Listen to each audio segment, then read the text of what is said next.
तो चलिए बच्चों, हम आज पढ़ते हैं पर्यावरण और हम के किताब से ऐतिहासिक स्मारक।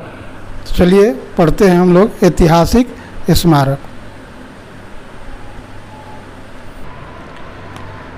तो बच्चों, यह नालंदा का विश्वविद्यालय संसार का प्रथम आवासीय विश्वविद्यालय था।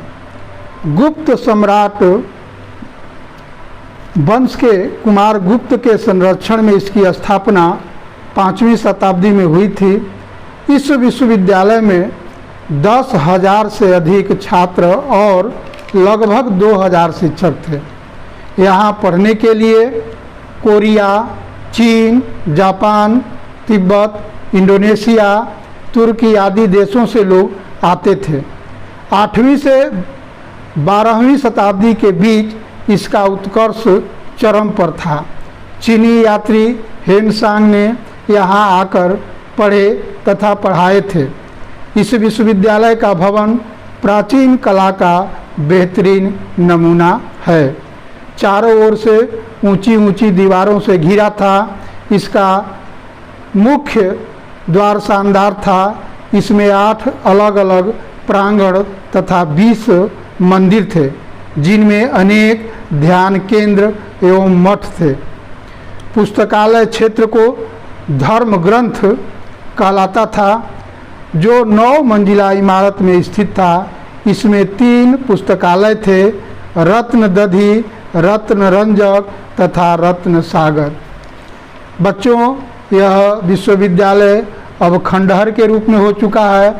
वर्तमान समय में इसका पुनर्जीवित करने का कार्य भारत सरकार के पूर्व राष्ट्रपति डॉक्टर APJ अब्दुल कलाम के मार्गदर्शन में आरंभ हुआ था तथा नोबेल पुरस्कार प्राप्त भारत रत्न अमर्त्य सेन तथा अन्य के निगरानी में अभी यह कार्य चल रहा है। बिहार सरकार अपने बलबूते पर इस कार्य को करवा रही है। बिहार की धरती को ऐतिहासिक स्मारकों की धरती कहा जाता है, जैसे मगध की राजधानी राजगीर या पाटलिपुत्र, जो वर्तमान में पटना कहलाता है। नालंदा में नालंदा विश्वविद्यालय, भागलपुर में विक्रमशिला विश्वविद्यालय। इसके अलावे अन्य बहुत से स्मारक इस बिहार की धरती पर पड़े हुए हैं। यह बोध गया का बोधिसत्व मंदिर है बच्चों। यह बोध गया में स्थित है। यहाँ भगवान बुद्ध को ज्ञान प्राप्त हुआ था। यह भी विश्वविख्यात स्मारक है। यहाँ दूर दूर अन्य देशों से लोग यहाँ आते हैं ध्यान करने के लिए। बुद्ध का धर्म है जो कि पूरे विश्व में फैला हुआ है। इस मंदिर को देखने के लिए और ध्यान करने के लिए यह भी बिहार में स्थित है। बच्चों, वैशाली भगवान महावीर के जन्मस्थली के रूप में विख्यात है और यह है जो कि वैशाली का जलभरी मंदिर इसे कहते हैं, जो बिहार में ही स्थित है। जैसा कि आपको मालूम होगा कि पावापुरी जो महावीर के जन्मस्थली के रूप में विख्यात है, यह भगवान महावीर का मंदिर है बच्चों, जैसा कि आप देख रहे हैं। और यह मंदिर स्मारक के रूप में बिहार में स्थित है। अभी भी यह है बिहार में। बच्चों, यह पटना साहिब में गुरु गोविंद सिंह की जन्मस्थली है। यह गुरुद्वारा है और आप पटना जाइएगा तो यह है जो कि पटना साहिब में स्थित है, जहाँ गुरु गोविंद सिंह का जन्म हुआ था। यह बिहार में स्थित है। बच्चों, यह पटना का गोलघर है और ब्रिटिश शासनकाल में यह बना था। कहा जाता है कि उस समय बिहार में अकाल पड़ा हुआ था। उसी समय है जो कि बिहार के जो भी ब्रिटिश सरकार के अधिकारी थे, उनके द्वारा यहाँ अनाज रखने के लिए बहुत बड़ा गोदाम के रूप में इसको बनवाया गया था। और यह आज भी पटना में स्थित है। यह भी पुरातत्व विभाग के द्वारा इसको संरक्षित कर लिया गया है। सम्राट अशोक अनेक जन कल्याणकारी योजनाओं के साथ अनेक स्तंभ बनवाए। जो आज भी नंदनगढ़, लौरिया, कोल्हुआ में देखे जा सकते हैं। बच्चों, यह है जो कि सम्राट अशोक द्वारा बनवाया गया अशोक स्तंभ है। और इसी अशोक स्तंभ से जो चक्र और देख रहे हैं हमारे तिरंगे झंडे में दिखाया जाता है, यह चक्र इसी से लिया गया था, अशोक स्तंभ से। और सिंह जो देख रहे हैं यह आज भी हम लोगों के राष्ट्रीय चिन्ह के रूप में उपयोग किया जाता है और यह आज भी बिहार में स्थित है। और जैसा कि देख रहे हैं चित्र में आपको दिखाया जा रहा है, यह अशोक स्तंभ आज भी बिहार में देखने को मिल जाते हैं। बच्चों, ये अशोक स्तंभ आज भी बिहार में है। बच्चों, यह औरंगाबाद का सूर्यदेव मंदिर है। यह काले और भूरे पत्थरों से बना हुआ है। इसकी ऊंचाई लगभग 100 फीट है और पूरे भारत में यही एक मंदिर है जिसका द्वार है जो कि पश्चिम दिशा में स्थित है। यह भी स्थापत्य कला का बेहतरीन नमूना है। यहाँ है जो कि छठ करने के लिए लोग जाते हैं और यह लगभग 1500 साल पुराना मंदिर लोग बोलते हैं कि ऐसा ही यह है, औरंगाबाद जिला में स्थित है। बच्चों, यह शेर शाह द्वारा बनाया गया शेर शाह का मकबरा है जो हमारे ज़िले के पश्चिम दिशा में जो ज़िला है रोहतास और उसी के सासाराम शहर में स्थित है। यह 1545 में बनवाया गया था शेर शाह के वंशजों के द्वारा और यह आपके बगल में है, इसको भी जाके देख सकते हैं।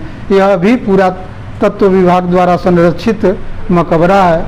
यह भी लगभग ज़मीन से 150 फीट एक तालाब के बीच में स्थित है और यह सासाराम में स्थित है, जो आप देख सकते हैं कि यह तालाब के बीचों बीच स्थित यह मकबरा है और यह भी इस ऐतिहासिक स्मारक है। तो बच्चों, यह सम्राट अशोक द्वारा बनवाया गया है। तो सम्राट अशोक चंद्रगुप्त मौर्य का पोता और बिंदुसार का पुत्र था। पहले वह बहुत क्रूर था लेकिन अपने 100 भाइयों को मरवा कर राजा बना था। युद्ध कर वह अपने राज्य का विस्तार किया, लेकिन कलिंग युद्ध के बाद वह धार्मिक व्यक्ति बन गया और बौद्ध धर्म स्वीकार कर लिया। वह पूरे विश्व में उसको बौद्ध धर्म के प्रचार करने के लिए जाना जाता है और वह पूरे भारतवर्ष में वह सम्राटों के सम्राट अशोक उसको बोला जाता है। और यही है जो कि उसकी संक्षिप्त जानकारी है सम्राट अशोक के विषय में।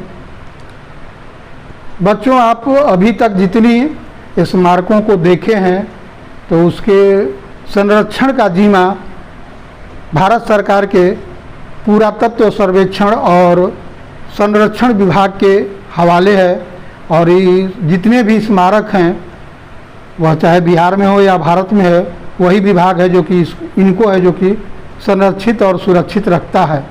और इस तरह हमारे जो भी ऐतिहासिक स्मारक हैं वह सुरक्षित हैं। एक बात और है बच्चों कि आप जब भी जाएं वहाँ तो किन किन चीज़ों से आपको स्मारकों के विषय में जानकारी मिल सकती है। तो पहली बात है कि आप जब भी जाएं स्मारकों घूमने के लिए, देखने के लिए, तो वहाँ जाइएगा तो भारतीय पुरातत्व सर्वेक्षण विभाग द्वारा लिखे शिलापट या बोर्ड मिलेंगे। उनको पढ़ के आपको उस जगह के स्मारक के विषय में जानकारी मिल सकती है। वहाँ के ईंटों को देखिएगा, चाहे दीवारों को, तो वह किस काल की ईंटें और दीवारें हैं, इससे भी आप जानकारी प्राप्त कर सकते हैं। बर्तन और टुकड़े जो वहाँ संग्रहालय हैं अगर उसमें रखे गए हैं तो उससे भी आप है जो कि स्मारकों के विषय में जानकारी प्राप्त कर सकते हैं। चाहे खंडहर के अवशेष जो बचे होते हैं उनको भी देखकर आप पता लगा सकते हैं कि कैसा साल यह पुराना है जो कि बना हुआ है, आज किस स्थिति में है। तो इन सभी बातों से आप है जो कि उस स्मारक के विषय में जानकारी प्राप्त कर सकते हैं। बच्चों, उस समय के जितने भी स्मारक बने हुए हैं, पुराने जितने भी स्मारक बने हुए हैं, वह ईंट, सुर्खी, चूना इत्यादि से उस समय के स्मारक बना करते थे। आज जैसा सीमेंट छड़ नहीं था, और सुर्खी, चूना और गोंद से बने हुए स्मारक आज तक सुरक्षित और संरक्षित हैं। कई एक हज़ार साल पहले आज भी यह है जो कि स्मारक पड़े हुए हैं, पत्थरों से बनते थे और ईंटों से। बच्चों, उस समय के जो भी स्मारक बनाए गए हैं तो इसलिए बनाए गए थे कि उस काल खंड की जानकारी को सुरक्षित करने के लिए जो भी है, मान लीजिए जो एक मकबरा बनवाया गया वह बहुत सारे पैसे लगे होंगे, और आज तक कई एक हज़ार साल पीछे वह मकबरा 300 या 400 या 500 साल पीछे बने थे और आज तक सुरक्षित है, जिससे हम लोगों को जानकारी मिल रही है कि उस समय के कैसे भवन बनते थे, कितने कारीगर, किस तरह के कारीगर थे, किन किन चीज़ों से बनाते थे, और उस कालखंड में किस तरह के घर, दरवाजे, लकड़ी इत्यादि की जानकारी उनको देखने से हमें प्राप्त होती है। तो बच्चों, अब इसी के साथ आज का यह पाठ हम समाप्त करते हैं, और अगले पाठ के लिए तब तक धन्यवाद।